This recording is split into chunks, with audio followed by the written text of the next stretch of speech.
ശരിക്കും നമ്മുടെ നാട്ടിലും ഇപ്പോൾ ഇവിടെയുള്ള ഒരു ഇൻവെസ്റ്റ്മെൻറ്റ് കൾച്ചറിലൊക്കെ നോക്കുന്ന സമയത്ത് ലാൻഡ്, ഗോൾഡ്, അതിൻ്റെ അപ്പുറത്തോടുള്ള ഇൻവെസ്റ്റ്മെൻറ്റ് അവൻ എന്ന് പറഞ്ഞു കഴിഞ്ഞാൽ നമ്മൾ ആരെങ്കിലുമൊക്കെ ബന്ധപ്പെട്ട ആർക്കാരെങ്കിലും പറയുന്ന, അല്ലെങ്കിൽ നമ്മളെ ഫ്രണ്ട്സ് ഇൻവെസ്റ്റ് ചെയ്തിട്ടുള്ള, ഫാമിലി ഇൻവെസ്റ്റ് ചെയ്തിട്ടുള്ള, അല്ലെങ്കിൽ അങ്ങനെ ഏതെങ്കിലും തരത്തിൽ വളരെ വേണ്ടപ്പെട്ട ഒരാൾ പറയുന്ന ഒരു പ്ലാനിൽ നമ്മൾ ഇൻവെസ്റ്റ് ചെയ്യും.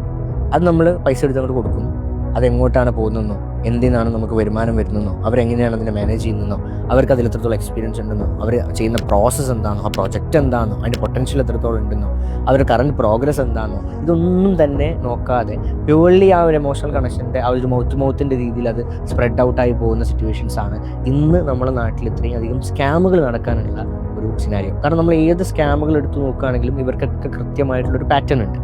ഇവരുടെ ഒരു കോമ്പൗണ്ടിങ് എഫക്റ്റിൽ ഇവർ കൊണ്ടുപോകുന്നത് ഒരു 1 by 1 ആയിട്ട് ഓരോരുത്തരെ കണക്ട് ചെയ്ത് നമുക്ക് ഈവൻ ഇവർക്കൊരു അവയർനെസ് കൊടുക്കണമെങ്കിൽ പോലും റീച്ച് ഔട്ട് ചെയ്യാൻ പറ്റാത്തൊരു ക്രൗഡിലോട്ടാണ് ഇവർ ആക്ച്വലി സ്കാംസിന് വേണ്ടിയിട്ട് ക്യാമ്പയിൻസ് ഉപയോഗിച്ചുകൊണ്ടിരിക്കുന്നത്. Direct approaches door to door ആയിട്ട് ഇവർക്ക് എത്താൻ വേണ്ടി പറ്റുന്നു എന്നുള്ളത് ഈ പറയുന്ന എമോഷണൽ വീക്ക്നെസ് കൊണ്ടാണ്.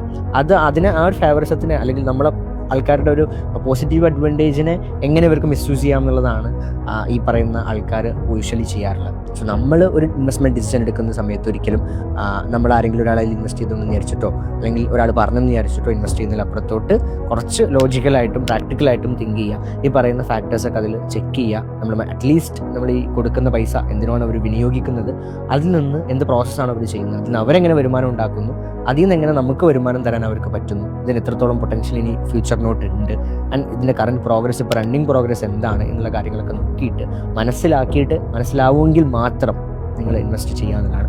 അതല്ലെങ്കിൽ മനസ്സിലാക്കാൻ വേണ്ടിയുള്ള സമയം എടുത്തിട്ട് അതിനെക്കുറിച്ച് പഠിച്ച് മനസ്സിലാക്കിയിട്ട് ചെയ്യാം. ഇനിയിപ്പോൾ നിങ്ങൾക്ക് അതിനാരെങ്കിലും സപ്പോർട്ടിങ് എടുക്കണമെന്നുണ്ടെങ്കിൽ നിങ്ങൾക്ക് അതിൻ്റെ ഉള്ള ഡ്യൂ ഡിലിജൻസ്, അതിൽ എക്സ്പീരിയൻസ് ഉള്ള, അതിൽ ആ ഒരു മേഖലയിൽ എക്സ്പീരിയൻസ് ഉള്ള ആൾക്കാരുമായിട്ടൊക്കെ ചോദിച്ച ശേഷം നിങ്ങൾക്ക് എന്ത് ചെയ്യാൻ പറ്റും, ഡിസിഷൻ എടുക്കാൻ വേണ്ടി പറ്റും.